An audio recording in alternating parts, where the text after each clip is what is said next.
What's up, guys? All the Halloween Ends coverage is finally over. It's nice to have a breath of fresh air. It's nice to get into the holiday season.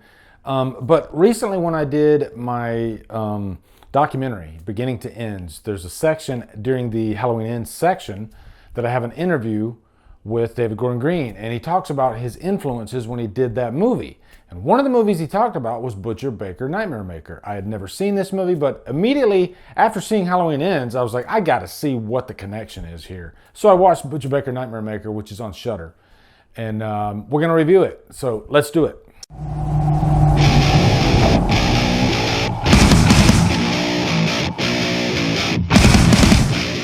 Butcher, Baker, Nightmare Maker stars Jimmy McNichol, Susan Tyrrell, and is directed by William Asher. What's up, guys? Welcome to a classic early 80s review. I always love doing my catalog reviews. Really, I just love that period of filmmaking. There's just something about the 70s and 80s and just that whole aesthetic with movies that it seems like it's encapsulated, like it can't be repeated. You can watch, any shiny new movie that's supposed to be set in like that time period, and it still just doesn't look like what it actually looked like back then. And I think part of that is not just visually, but also in the performances. I think people acted differently a little bit back then than they do now. Just because maybe it's just a different generation. I don't know. But like I said in the intro, David Gordon Green mentioned this movie that he really liked when he was younger. A lot of it's just self-indulgent because these are the types of movies that inspired me to get to make horror movies in the first place, is watching movies like Christine and Blood Rage and Butcher, Baker, Nightmare Maker. And I knew immediately, I was like, I guarantee I'm going to like this just because it's from 81. Like 1981 is the best year in all of horror. I've even done like a top 10 1981 list. That's the only year I've done. I always meant to do more because 82, 83, 84, you could easily do top 10s. I probably will.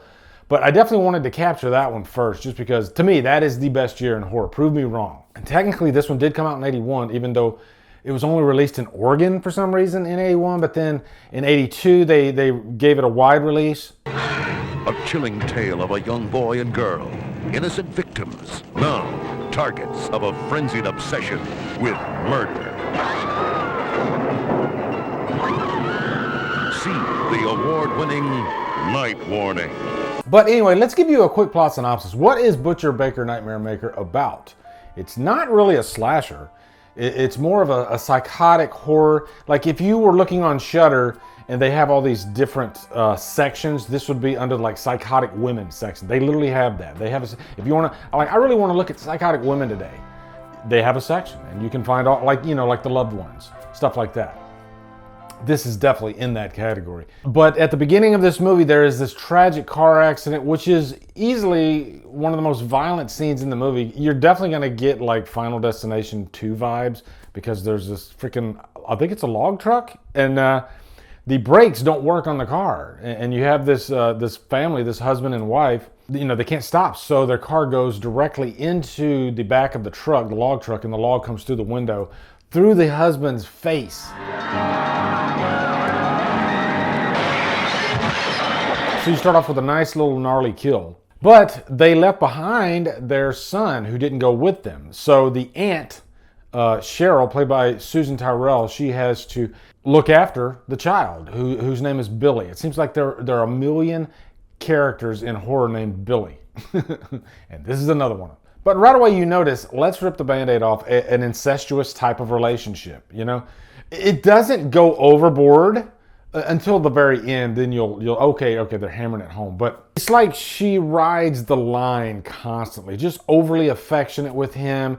He constantly has his shirt off. Moments that make you feel really uncomfortable. And really where the story kicks into high gear, because that's not all that the story is about. There is an event that happens in this movie that kicks it into high gear. You see, Cheryl's really lonely and she needs some loving. And so there's this TV repairman that stops by and she seduces him. And he's not having it. One, maybe just because he doesn't even know her. And two, he's gay. She ends up, accusing him of rape. She kills him, stabs him, and then Billy sees what's going on here. And so he's in the middle of this situation and he has to take her side because she's his aunt, who is kind of a mother figure. Then along comes this detective, Carlson, who is extremely homophobic, by the way. Let's just say back in the early 80s, they got away with a lot more than they would get away with today in terms of dialogue. But, you know, I think this is a situation where there's a purpose behind it. They're showing a very homophobic character, and sometimes prejudice can get in the way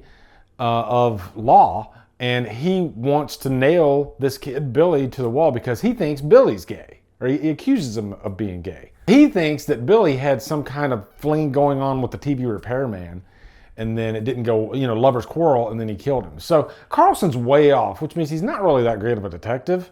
You know, his prejudice is in his way. He's blinded by it. This is one of those rare movies back then that actually has a gay character that ends up looking like a good guy. And I'm not saying that gay people always looked bad, even though they're a lot more accepted these days than they were, say, in the 80s. It was a lot more hush-hush, and they really just didn't even like to portray gay people on screen back then. At least I didn't remember. So it's nice this day and age that they are represented much more and infused in all different types of genres. Because one thing I've noticed too, I have gay friends, and they love cinema. They love horror too, especially. You know, at least the ones I've known. And they're much more creative. And what am I talking about? But really, I'm glad these days that they are represented more, because they love, I think, horror just as much, if not more, than most people that I've ever met. And so it's a gay character that in the end kind of does some heroic things in this movie. That gay character I haven't mentioned yet, or the other gay character, the TV repairman's boyfriend, is the coach, Coach Landry. And so he somehow gets involved in the middle of this thing too. And he's really the most positive mentor in Billy's life, you know? It's not the asshole, you know, prejudiced detective. It's not his aunt that has a Major Jones for him. It's his gay coach. This is kind of his mentor. This is a daring movie, and you don't see too many movies, especially like little horror movies, that touch on so many social issues like this one did back then. And I'm surprised that I had never really heard of it. I'd heard that name before, Butcher Baker Nightmare Maker, but I'd never seen the movie, never even knew what it was about. So I'm glad I actually reached out. If not for Halloween Ends, I would have never saw this movie, which is kind of cool. Now, first thing, to give you some backstory into this, there was an original director of this movie. Michael Miller directed the opening shot of the movie. For some reason, he was fired, and this does happen from time to time, and William Asher was brought in to direct the rest of the movie. You can't really tell. I mean, it's just one scene, so it doesn't like stick out like a sore thumb. And one thing worthy of noting too is this is one of those movies, like many movies back then, that was fiction, but they wanted to show you like a wrap up, you know, in the credits at the end of what the aftermath of the fictional characters was. You know, like hypothetically, Billy went on to join the Air Force, and then he had a family and blah, blah, blah. They don't do that now, unless it's a true story. I always thought that was kind of funny that writers back then, they're writing a fictional story, and let's go ahead and tell the audience, as if this was a true story, what these characters are going to be doing after the events of this story. Now, Susan Tyrrell is definitely the standout in this. Her performance, wow, she really goes for it. You can tell she's the best actor amongst the bunch. You owe me. For the past 14 years, I've sacrificed everything to bring you up. You're the man of this house. You're staying here, and that's it. Some of the performance, you know, it feels like she went a little bit too far, but I guess it fits the character. It almost comes across as kind of awkward, the way she plays the character, in a good way. Because I've said this before, I much prefer when an actor goes over the line, then plays it safe and stays under the line. And boy, does she go over the line in the final act. If you look at her performance, if you really kind of focus in on it, aside from the fact that she seems to be attracted to her nephew, and by the way, I'm gonna talk some spoilers later in the review, I'll give you a warning. But really, her performance, it seems like she might have been trying to play someone with the mind of like maybe a 12-year-old or something like that.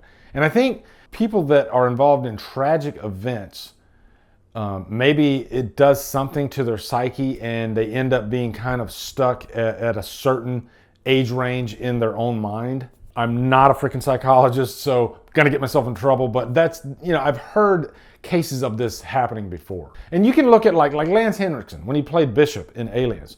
He said the way he played that role is he acted like a 12-year-old child. Like, how would a 12-year-old boy act? And if you really study Bishop's performance in that movie, it's kind of like what an adolescent would do. Her maturity level seems like that of, a young preteen or something like that, who is insanely unhinged, by the way. Holy shit. And there are psychological studies of people with this condition. There are women that are sexually attracted to their children and vice versa. It's kind of strange.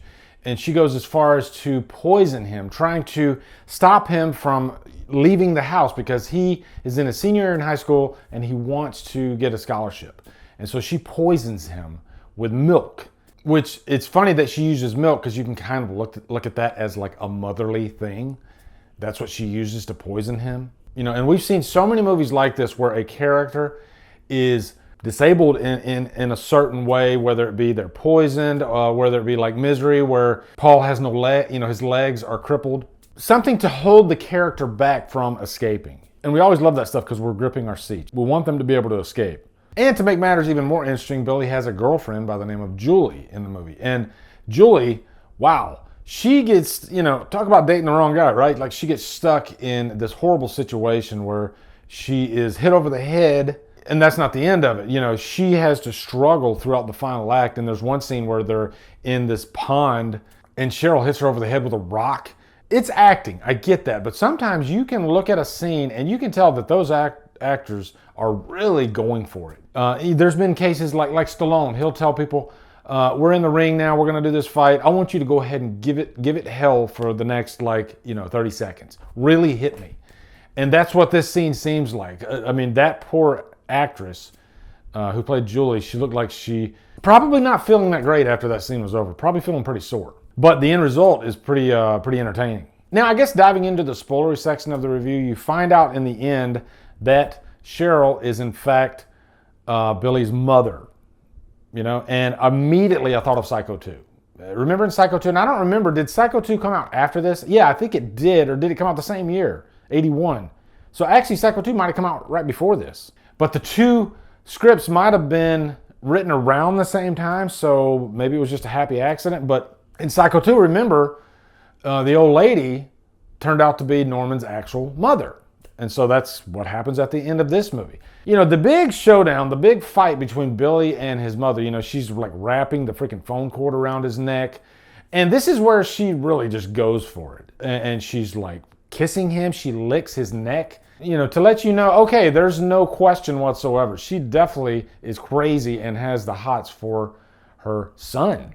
Also, you're definitely going to draw comparisons to Pamela Voorhees. The last scene, she's literally holding a machete. There's a shot where she's coming after this old lady, and it looks just like a shot out of Friday the 13th.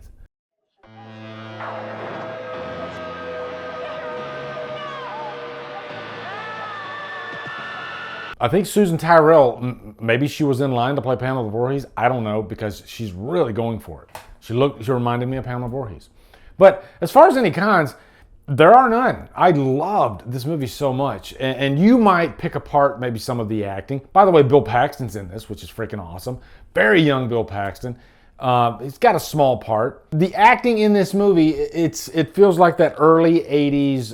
You got some actors here that this might have been their first few jobs. They're green behind the ears, including Bill Paxton. But I think that just adds so much more charm to it. Especially in the 80s. I don't know what it is, but I just love this stuff. I really want to give this a Trapped on an Island. I love this movie to death. Maybe I'll do it. Yeah, you know what? Screw it. Let's give it a Trapped on an Island. It's awesome. Butcher, Baker, Nightmare Maker. And you know what? It deserves that rating too because it's so refreshing and unique, because I'm constantly reviewing 80s movies, and usually it's slashers. But this isn't really a slasher, even though it has some slashing and some killing in it, it's so much more. I guess to draw the comparison to Halloween Ends, if you look at Corey, this is a kid that is psychologically messed up, And he has this relationship with Allison, but the two seem to be destined to not be together because of some tragic event. And that's kind of the way it is in this movie with Julie and Billy. You just know that these two, there's no way that relationship is going to work out because of all the crazy shit that's going on around Billy. Just not going to happen. I really like Jimmy McNichol in this too. I think his sister is Christy McNichol. They look alike, so I'm pretty sure she's got to be, right? I'm not even going to look it up. But yeah, guys, highly recommend this movie, Butcher, Baker, Nightmare Maker. Check it out. It's on Shudder. I'm going to buy the Blu-ray too. Definitely going to buy the Blu-ray. I'm wondering if there's like any nice, like documentaries or interviews on the Blu-ray. I think there are, so yeah. Let me know down in the comments what you guys think of this movie. Also, be sure to come over to Killer Flicks, where we talk horror all day and every day on Fridays, Woody Free Fall Fridays. Follow my Drumdums on my socials, support me on Patreon, buy me a coffee. You know, guys, thank you so much for watching. Have a great day. Drumdum out.